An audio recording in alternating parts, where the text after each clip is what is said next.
This is Center Stage, putting your firm in the spotlight by highlighting business owners and other industry experts to help take your firm to the next level. Hey everyone, and welcome to Center Stage. I'm your host, John Henson. And if you followed us here at Spotlight Branding for any amount of time, really, you likely know that our marketing strategy and the work that we do for our clients kind of revolves around referrals. And with that, there's another word that kind of gets lumped in with referrals in tandem when we kind of talk about it, and that is retention. And they kind of tend to go together really well. And obviously there are a lot of different ways or different, kind of things that it could look like depending on what you're practicing, whether you're in the legal or the financial space, whatever the case is. But there are so many things that you can do with your retention and so many things that can go beyond how you market yourself and your firm that can help with retention. And so this week, I am joined by someone who has made it a big point of emphasis in their business. And they've had a ton of success doing so. And that is financial advisor, Keith Taylor. Keith, thanks for joining us this week. I appreciate you having me. Thanks so much. So before we jump in, I just like to have our guests kind of give the brief introduction. Who are you? What's your background? And why are we talking to you this week about retention? Sure, no problem. So I've been in the financial advisory industry for 22 years. And as anybody in this industry will tell you, it is not an easy one.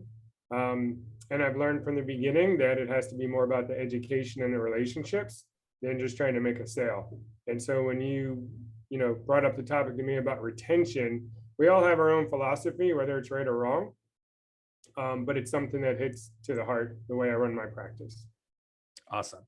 So, I kind of start very broadly speaking, and then kind of drill down on this. And at least from my vantage point and what I've seen is that a lot of marketing companies out there focus on just really building an audience rather than nurturing the existing one. And that kind of mindset seems like has trickled down into solo small firm business owners, like I said, whether it's legal, financial, or even in other industries. Why, in your opinion, why do you think there is just this lack of focus overall on relationships, and it's just more of a focus on the transaction and just getting people in and out as fast as you can? Sure. And I do think it's not just our industry. I think it's every industry. And over time, over the last 30, 40, 50 years, we've seen it in a number of different areas that unfortunately people tend to care more about the dollar than their clients. And so they tend to look at volume. They tend to look at margins. They look at who's the next person where I can make a dollar rather than actually taking care of the client and the relationship that they have. I'm not going to say that's an American thing. I think it's just worldwide, and the way that technology has made things easier, right? We're so used to pressing a button on our phone and having something delivered the same day or the next day. Like, we want instant gratification. And that's something that's happened, at least in the US, over the last 10 or 20 years. So why wouldn't that same theory apply to business, right? Everybody wants to make a little bit more money. So it's more volume, it's more quantity, it's let me move on to the next person. Unfortunately, I don't agree with that. I think it's inherent for me and my personality, but money tends to rule all things sometimes, and you got to be careful. Yeah, but what's kind of ironic about that, and I get the concept of you have to spend money to make money, and like that's very proven. There are a lot of ways to do that. But what I find ironic about that is that you see all these studies where it's like it costs 5 times more to bring in a new audience or to grow your audience than it does to market to your current list. So to me, it almost kind of conflicts with each other, where you have these people who are going out, they're spending so much money, they're putting so much focus in getting new people in, generating all the cold leads and getting those businesses done. And they're ignoring the current clients, the past clients, and everyone else that they've already brought in. Yeah, I think there's a couple ways to look at it. So if you look at the financial industry, I'm going to simplify everything, so don't hold me to the details of this, but essentially you have the investment side and you have the insurance side. And if you only do insurance, for example, normally you only make money when you sell a policy, whether it's car insurance or life insurance or whatever kind of insurance it is. So from that regards, if all I did was sell insurance, then I need to have so many more new people every year because that's how I'm going to get compensated. Whereas on the investment side, there's lots of different ways you can be compensated, but one of the most common ways is by managing assets and getting paid a commission.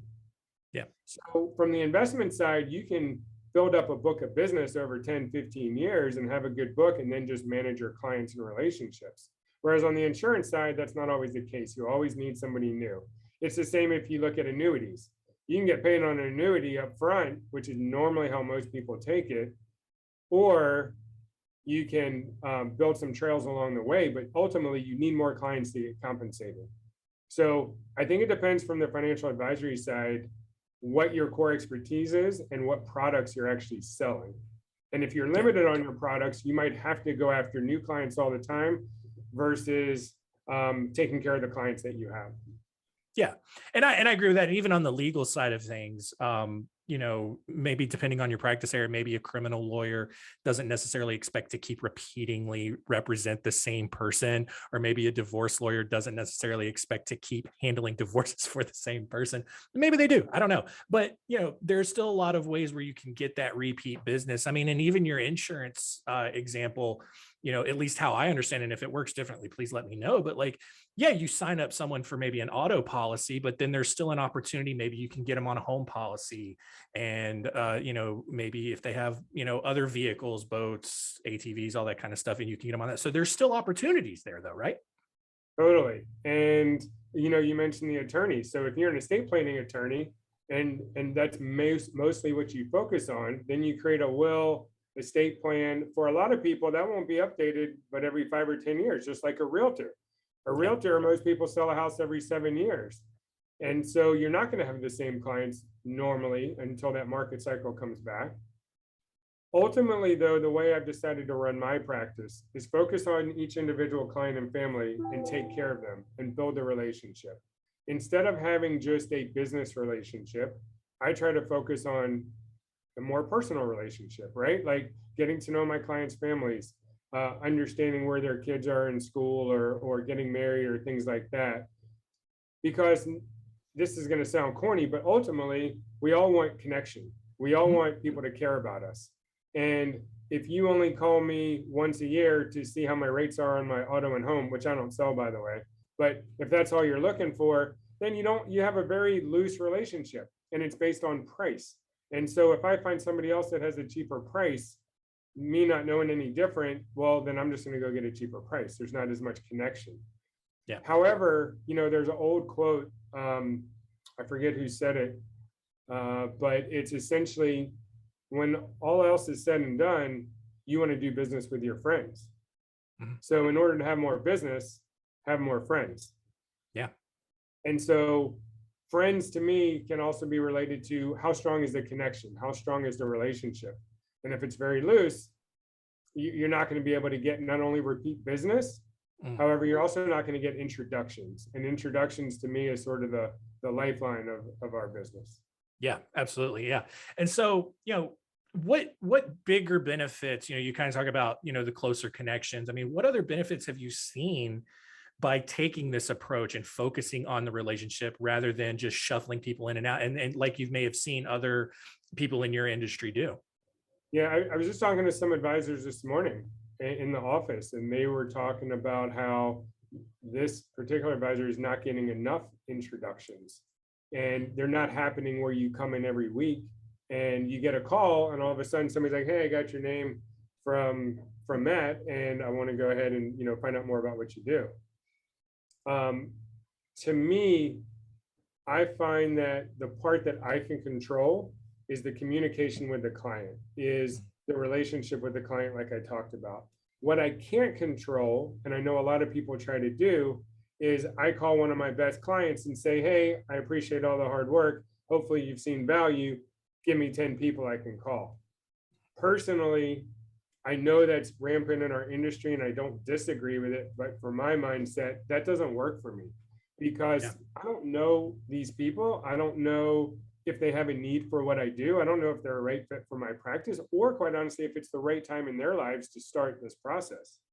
Yeah. So that's as much of a cold call, maybe a little warmer than not. So what I've done is I've had a lot of client events. I'm a people person. I want to be around more people. So whether it's a happy hour or a lunch or go play golf with people, I would rather meet people that I don't know, clients, friends, or family by introductions that way, and start the relationship versus make a hard sale at that time. So Yeah. I think it goes back to, am I cold calling people and people I don't know, and I'm just trying to make a sale? I've got a widget and this person hopefully buys it. Or am I starting from a friendship and a relationship side? And maybe this person needs what I offer, but if they don't, I've still got a new relationship. Yeah. So and I want to kind of talk about that a little bit more, because I mean, even with us and trying to generate referrals, introductions, like you call it, is something that we're still trying to figure out, just internally. So, I mean, like, do you have some sort of system in place to where you're just like, okay, I know I need to I need to make X number of touch points with my clients as kind of a relationship builder, or anything like that? I mean, what kind of is your process, if it's formal or not? Yeah, I think as you're in this business for a while, whether it's in the financial or legal industry, you should have a way where you can segment your clients. And whether you have 50 clients or 5,000 clients, you should segment them A, B, C, D, whatever that means to you. And when you do that, the top clients, you should have more touch points. And I remember I worked with a bunch of realtors, and a number of them 10 years ago said, look, our goal, the way we've been taught, is we need to touch our clients 24 times a year.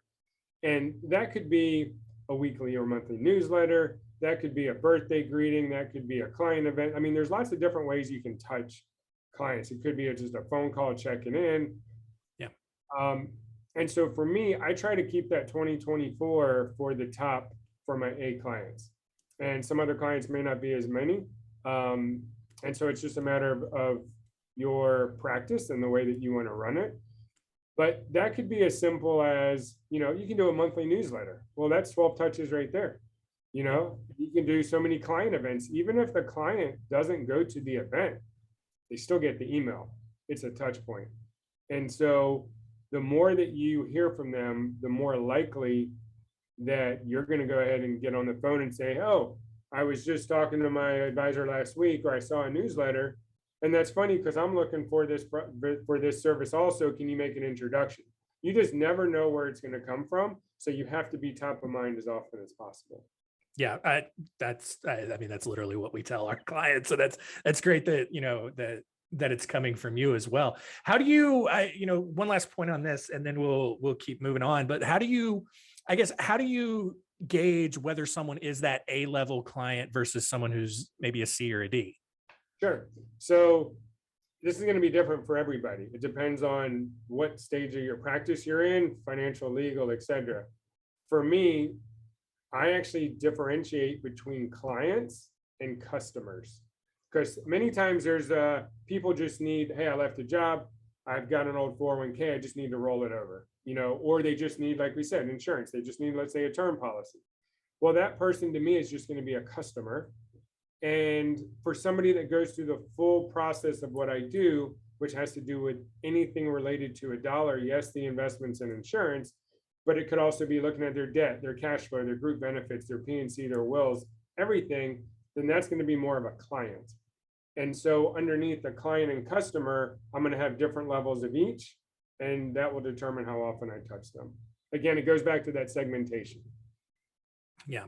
So, in kind of doing a little bit of research and kind of reading up on you a little bit, I saw on your website, kind of in your bio, that you talk about how you focus on taking a logical approach with your clients rather than, letting all of these emotional factors play in to a lot of decision making.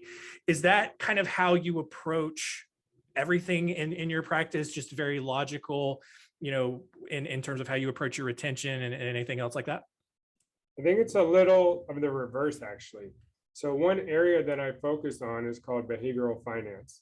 Mm-hmm. And the simple way of putting that is it's the psychology around money. So we may know that we should be saving X amount of money every month. And logically, that makes sense.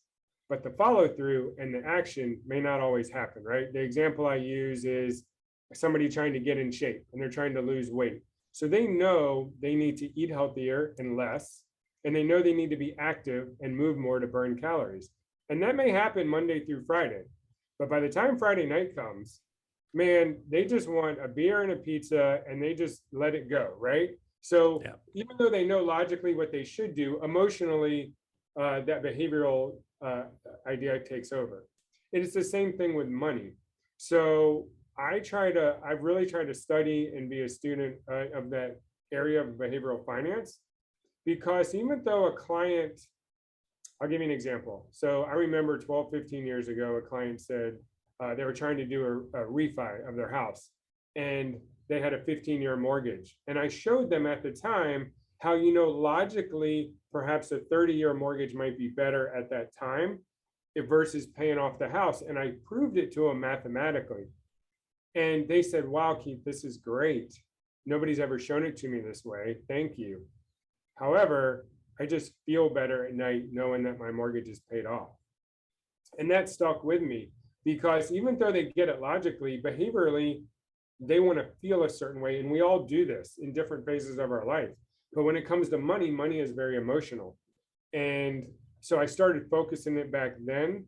And I impart that, or I try to utilize that and be an observer to my clients in the way they say things, the way they act, and actually what they implement, and adapt to them. Because while we all have certain core concepts we should follow, we each may do it our own way based on our money experiences and the way we were brought up.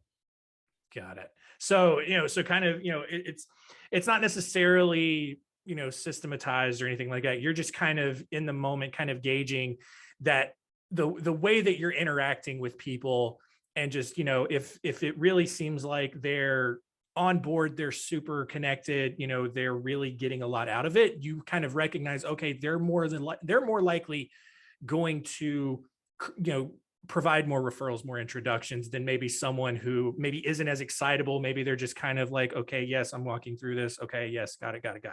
Well, the process is similar and the high level concepts are similar for each client.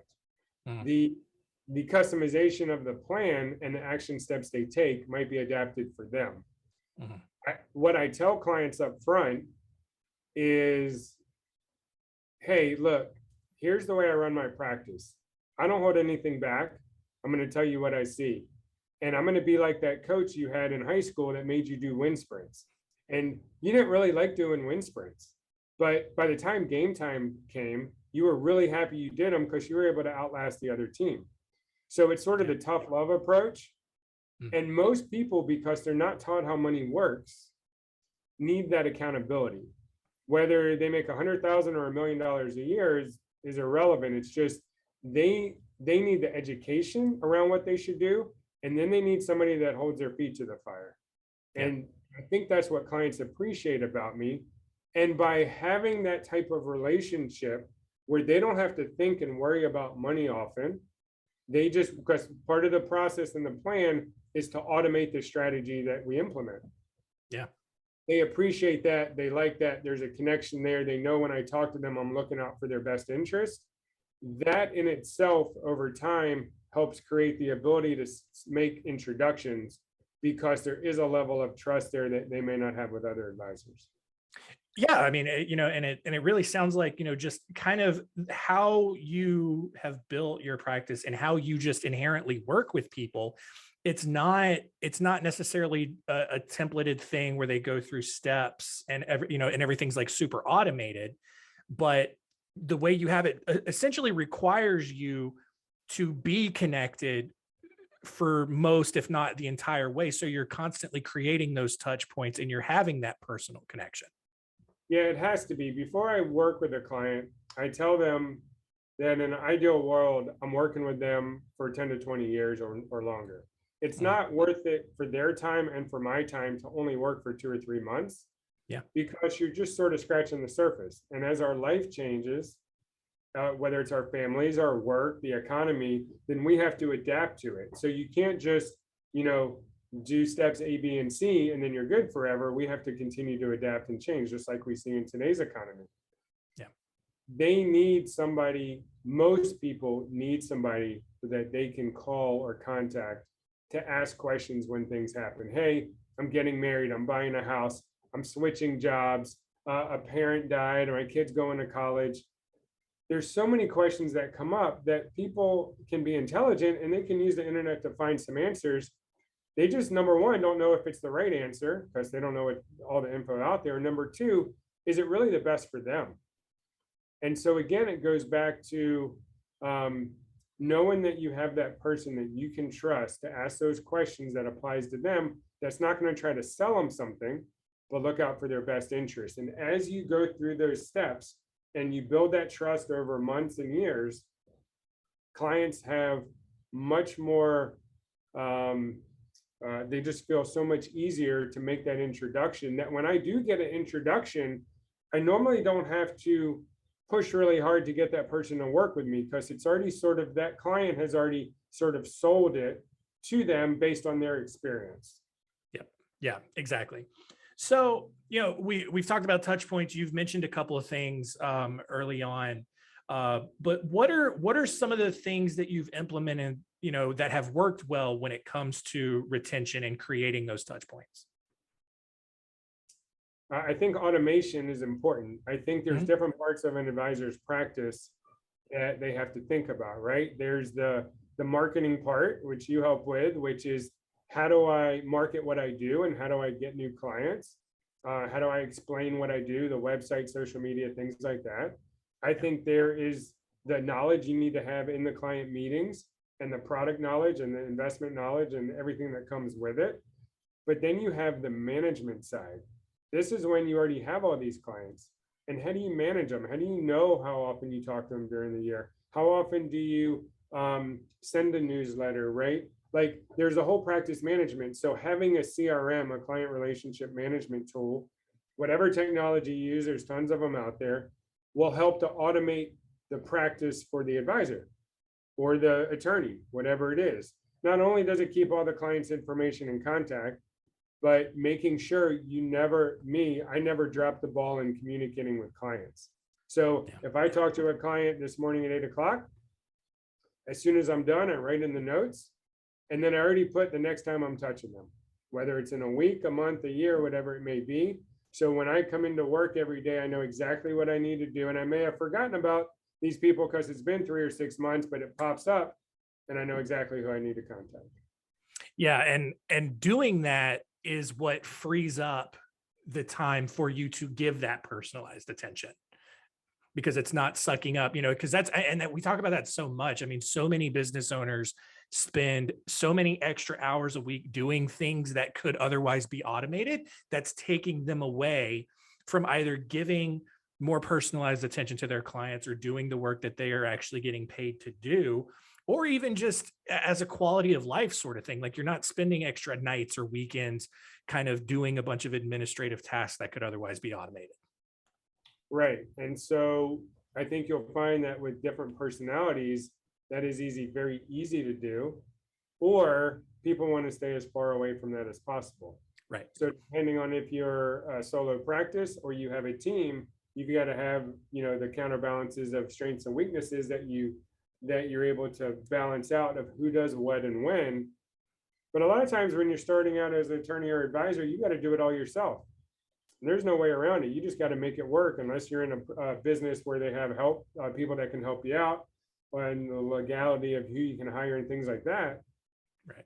However, the automation is, I recognized 10 or 12 years ago that if I'm going to do this and I'm going to be successful, I got to know every step of the business, but I can't spend 12, 14 hours a day for the rest of my life doing it. I've got to automate as much as possible, just like I try to automate for my clients. Yeah, exactly. So one last question here before we kind of wrap it up. I mean, what do you think the future looks like around retention in terms of just how business owners kind of view it, how it's going to be executed, anything like that? I think you've got to take it slower rather than faster. I think people have to focus on the client and their needs and their relationship, and stop looking at people like they're a dollar sign. And when you do that, and you take the time to learn, and you take the time to strengthen that bond between you and the client, which may sound cliche or whatever, but when you actually do that, while it takes a little longer to get to the point you may want, it's also easier to sustain and retain those relationships and also get new business.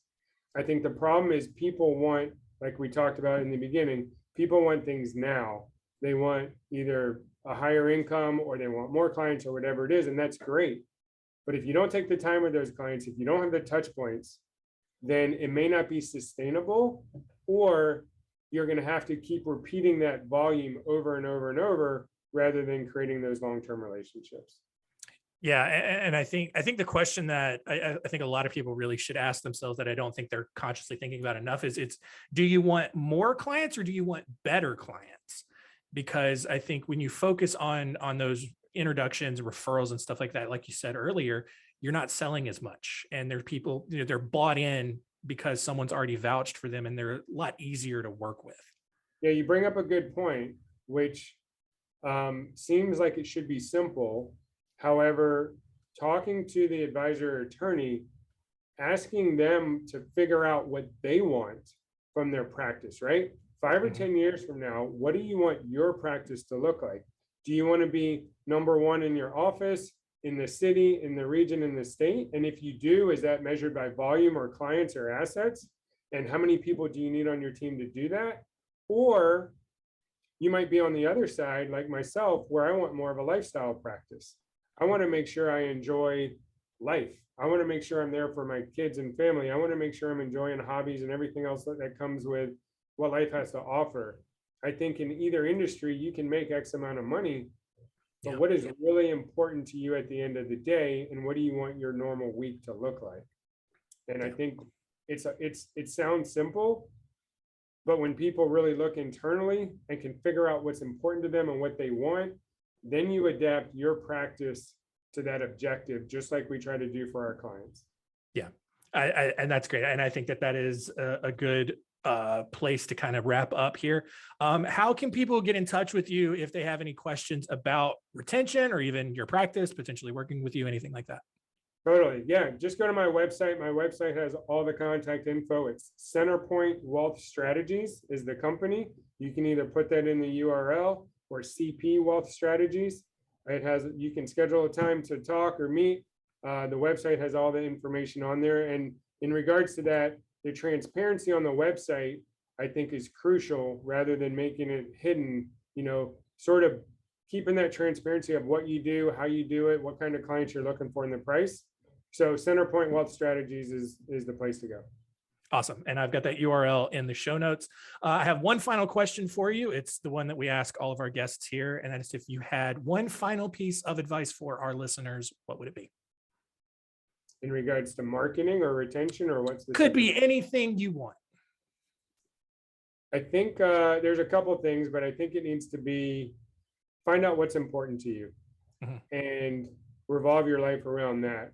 Everybody's at different phases of their practice, but if you can't define what's important to you, it's going to be hard to be able to hit the objectives, because you're not going to really know what those are.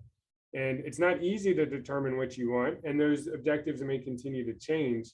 But once you really have a grasp of what that is, business-wise and personally, it's much easier to enjoy day-to-day your work and to automate it and to make sure that you're enjoying the life that you should be having. Awesome. Love it. That's it. I don't have anything else to add to that. I mean, I think you summed it up really well there. That's going to do it for us this week here on Center Stage. Continue to rate, review the show wherever you're consuming it. It really actually does help us out. It gets the show in front of more people. And I mean, I think we're having a bunch of great people on, giving a bunch of great insight like Keith was today. But that's going to be it. Keith, thanks so much for joining us. Really appreciate it. Have a great day. Thanks for listening. To learn more, go to spotlightbranding.com/center stage.